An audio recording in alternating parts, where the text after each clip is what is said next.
Good morning, students. Now today we are going to learn the process of translation, that is the protein synthesis. Okay. Now we know that the process of translation or protein synthesis takes place in the ribosome. So ribosome is the factory of protein synthesis. This process completed in 3 steps, that is the initiation, elongation and termination. Now suppose this is a messenger RNA. Messenger RNA that synthesized from the DNA. It contains the coded information for the synthesis of protein. There are the different codons and each codon is responsible for the one amino acid. So each codon specifies a particular amino acid. And the transfer RNA brings the amino acid from the cytoplasm to the ribosome according to the codons present in the messenger RNA. Now a translational unit consists of the 3 components, that is the initiation codon. The initiation codon is the AUG, and at last there will be the termination codon or nonsense codon. There are 3 types of the nonsense codon, that is the UAA, UAG and UGA. And in between these initiation codon and termination codon, there will be the different codons that contain the information for the polypeptide chain, because each codon has specify a particular amino acid. And transfer RNA brings the amino acid in the ribosome for this process. Now, first of all, what occurs in the nucleus of eukaryotic cell? The messenger RNA transcribed from the template strand of DNA, and the information from DNA is copied in the messenger RNA. Now this messenger RNA from the nucleus comes in the cytoplasm, and this in the cytoplasm there is the ribosomes, and ribosomes consist of the 2 subunits. One is the larger subunit, another one is the smaller subunits that present in the cytoplasm. So when an messenger RNA comes in the cytoplasm, a smaller subunit of ribosome now joins with the messenger RNA. This is now we are talking about the initiation process. So first of all, the messenger RNA now joins with the smaller unit of ribosome. Now in the ribosome there are the 2 sites, that is called the P site or peptidyl site and the A site or amino acyl site. At the P site there will be the initiation codon, that is the AUG. It attracts the initiator transfer RNA. We know that AUG is responsible for the methionine amino acid. So charged transfer RNA, charged means the transfer RNA having the methionine amino acid. So transfer RNA, that is also called initiator transfer RNA, now brings the methionine at this codon, that is the initiation codon AUG. And the anticodon of transfer RNA, there will be the anticodon, now joins with the codon of the messenger RNA. So this is the first amino acids. In the prokaryotes, this methionine is formylated. Formylated means there will be the 2 end in the amino acid. One is the amino end having the NH2 group, another one will be the carboxyl group, COOH group. So this amino group is blocked.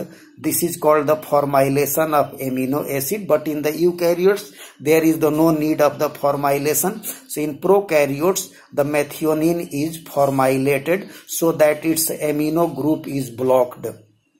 Only carboxyl group is free for the reaction.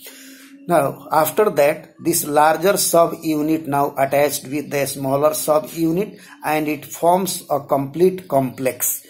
In this complex there will be the messenger RNA, ribosome and the transfer RNA with the methionine. This is the initiator transfer RNA. This is called the initiation process. After this initiation process, Now the second codon is exposed at the A site. This is the second codon that is exposed at the A site. The second codon now attract the second amino acid. Charged transfer RNA now brings the second amino acid. Charged means the attached with the specific amino acid. We know that there are the different transfer RNA for the different amino acid. So now this second transfer RNA, charge transfer RNA, now brings the second amino acid according to this codon, and codon and the anticodon of transfer RNA now join together.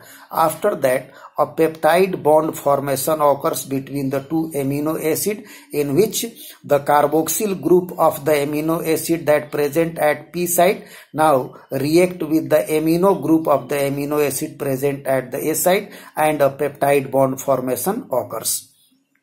After peptide formation, now this transfer RNA that present at P site will be released.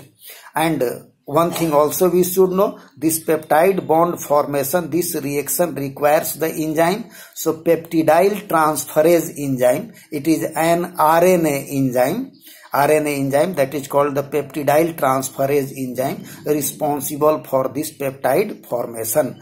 So after this peptide formation, suppose this is the peptide bond, now this transfer RNA will be freed, it is released. Now when the transfer RNA of the P site is released, after that a process occurs that is called the translocation of ribosome. Means this ribosome shift from one codon to another codon. Next codon means ribosome shift in this forward direction, codon to codon it shift. As this process is called translocation, that also occurs in the presence of the translocase enzyme, and it requires the energy that GTP, guanosine triphosphate, provides the energy. And now this translocation occurs when the ribosome move from one codon to another codon. The dipeptide carrying chain, this is the dipeptide because this transfer RNA is already released. Now this dipeptide carrying chain is shifted at the P site because the ribosome shifted to the forward direction. So this ribosome move codon to codon. As the ribosome moves in this forward direction, the peptide carrying chain shifted to the P site, this side, and again the A site of the ribosome is freed to attract the third amino acid.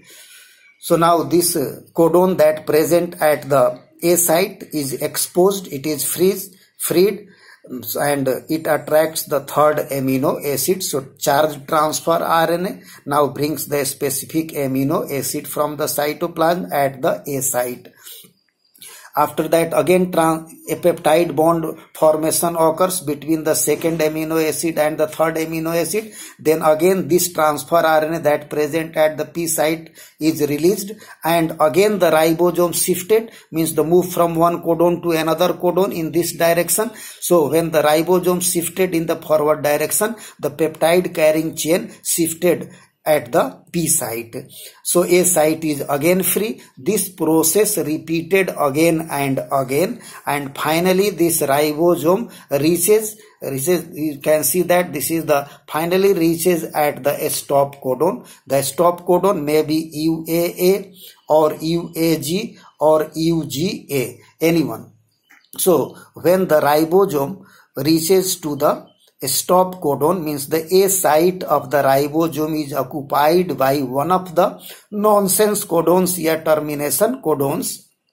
We know that this nonsense codon do not code for any amino acid so it do not attract any transfer RNA. Instead, a release factor joins with the termination codon and causes the release of the transfer RNA that present at the P site. When this transfer RNA is also released, now this polypeptide chain will be free and comes out from the ribosome, and finally these two subunits of the ribosomes are also separated. So this is called the termination. So we learned that this step completed in the 3 steps, that is the initiation. In the initiation, now first we learned that the messenger RNA, ribosome and transfer RNA complex, that is the initiation.